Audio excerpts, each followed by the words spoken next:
Hello everyone, this is Scott JUA from Crucible Custom Props, Nerfworks Lab, and all the forums here. This is this is a Luke Skywalker blaster this time. This one is a complete Field Marshal kit. So it's a Field Marshal machined Denix with a Field Marshal scope mount and a Field Marshal cast aluminum scope replica and his flash hider and all that stuff. I believe the Greebly is Field Marshal too.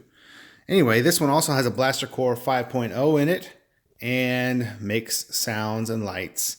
Just to give you a quick close-up look of the cast scope. Now the cast scopes are smooth, and I put the texture on it to make it look more like a original M19 scope.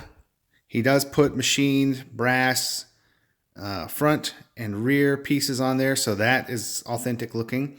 The only parts that are not real brass are the foot, of course, and the light port. But they can be made to look correct with rub and buff and paint. So that's how I've done that here. This one has the only thing missing is a prism, so you can't actually see out of it, but all of the insides are machined the way they're supposed to be. This is the flash hider that I helped Field Marshal with some opinions and measurements and things like that to get correct. Here is his scope mount bracket. Now, the Field Marshal Denixes, they're machined in a certain way that makes some things a little easier and some things harder. So one of the easier things is the speaker fits better. But the harder thing is normally I do a recessed button here for your auxiliary.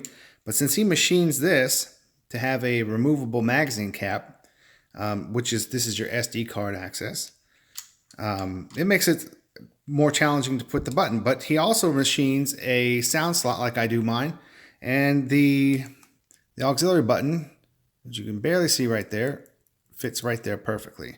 You have your 7.4 volt lithium ion battery charger right here, and your kill key. You just pull that and you're good to go. You can fire this any way you like.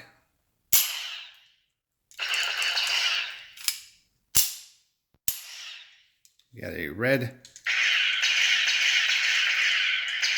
LED for the main. When you hear that second sound, you get a blue for stun. If you want to change the fonts, hold the trigger down, then push your auxiliary button. Once it beeps the first time, you hit it again and it will go into the menu.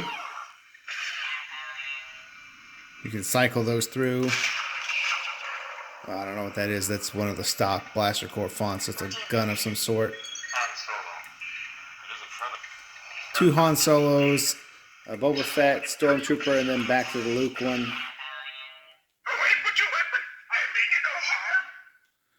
So,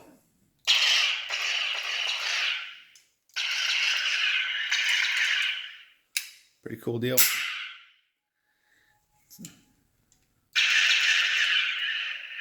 All right, so thanks for looking. This one is weathered more like the screen used when it was on screen. The post-production pictures are clearer, but it has more of the paint worn off of on the post-production photos.